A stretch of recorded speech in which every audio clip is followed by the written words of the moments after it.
Fernando Arce. I'm team captain of Team Ollo. We all felt pretty comfortable on the quad. First time on it, we went out with a fresh mindset, took it as it is, checked each surfaces with our grip test, and we just had fun on it. Yeah, with my team being so far apart from each other, states away, we keep track on social media, making sure we send clips to each other, World Chase Tag videos, previous practice videos from in open gym sessions, outdoor sessions, keep tabs on each other from states away. We have a group chat on Instagram. We stay communicating, we stay posting videos. We've watched countless videos. Like, as soon as we got to the hotel, the first thing we did is we went into our rooms and we just started getting information as much as we could. Fernando Arce, man. I love this dude. He's super funny, super energetic, really responsible and respectful. And I've worked with him on certifications, getting gyms certified to with the USA Parkour and like WFPF within their certification. So like his work ethic, I really respect a lot because it's hard to make a living within the parkour scene. So that's one thing that, has been pretty blessed to like know him personally and actually be on a team with him. The obstacle I feel most at home with would probably be the tilted cube, because you can move yourself around it, waste a lot of time, but you can also get on top and around and through it. A lot of easy access points you can just squeeze through. I would say the most apprehensible obstacle I'd be on would be,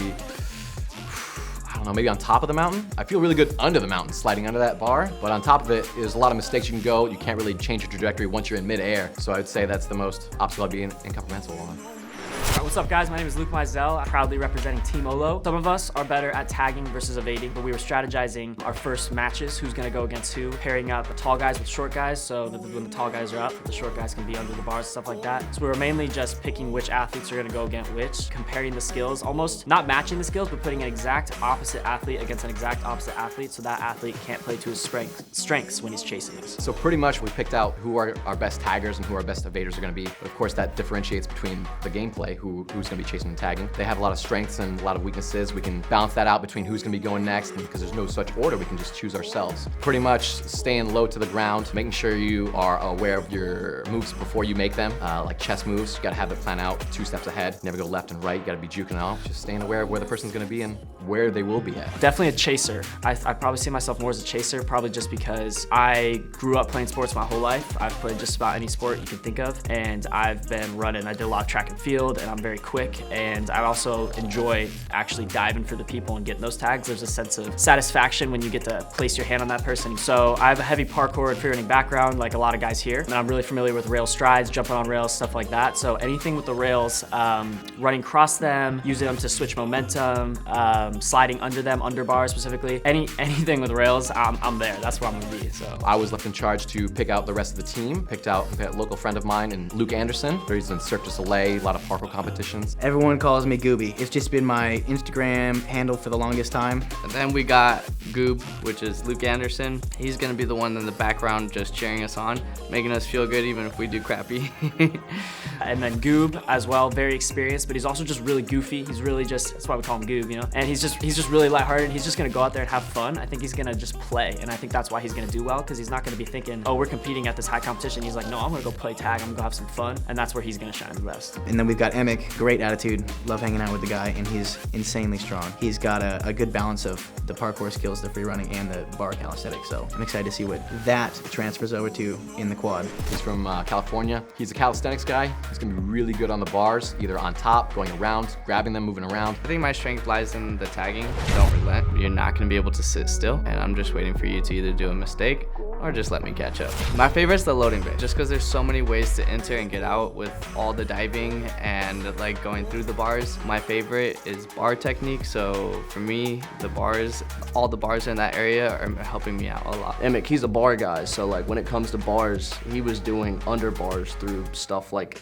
this big, and it made no sense, but definitely surprised me, no doubt. The wow moment's definitely Steez. Steez is a full send guy. He will sacrifice his body for that tag. And he can sprint across rails. I feel totally in my element, I'm all about adapting. So my code name is Steezy Steve, but people call me Steezy. I guess it's because, kind of my style, I like to just kind of flow, and my whole thing is, parkour is to be efficient, effective, and make it as fast as possible without wasting energy. So I try to be Steezy, which is effortlessly stylish, and I do free running as well. So I try to be effortlessly stylish within my movement, so I'm not wasting energy, making sure I'm pacing myself, take my breath through there, because, you know, I've gone way too hard sometimes and gotten injured. So like, you know, I kind of went to like, okay, I need to kind of slow down. I want to do this sport professionally. How can I do that? And, you know, I kind of took the Steezy route, you know. And it's kind of like, it's a big thing in the community, you know. People are like, oh, that was Steezy. You know, you see someone do something sick, they're like, that was Steezy. So,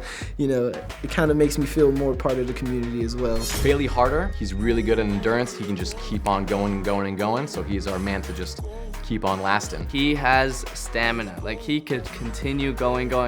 We went 10 rounds and he did not stop his speed. His speed continued throughout those 10 rounds. Well, mostly I've been preparing kind of on my own because I haven't really met these guys until now. I mean, I've known them going to jams and stuff, but since we're so spread apart, I've just been focusing on stamina, like going on runs, training, speed, just because I'm a little out of my element right now, because this is more parkour based and I'm more of a free runner. Like, I enjoy doing flips. When it comes to getting over obstacles and being quick, like, that's just something I don't train a lot, so I had to spend a lot of time doing that. I would definitely say evading. I'm good at making split-second decisions. I'm quick, like, I'm fast, so yeah, chasing, I'm fairly good at, but evading is where I feel most comfortable. To go and where not to go. There's a lot of areas that you could end up and it's very hard to get out of, so we were really trying to focus on not getting in that spot of the quad, and we were mainly looking for beelines, like find something that you can just sprint straight across and like with ease, just to waste their time. Speed is the key, and avoid all places that you could end up trapped. So in between the sisters was like not a good place to be. Like, one of us ended up there, and it's just like you don't want to end up being in that spot. Really focus on where to be and where not to be. I think we're probably looking forward to facing Team Tempest the most. They're composed of a lot of the top dog athletes in the freerunning community. So it's going to be a cool experience to test ourselves against them, show them that you don't got to be a worldwide pro to take those.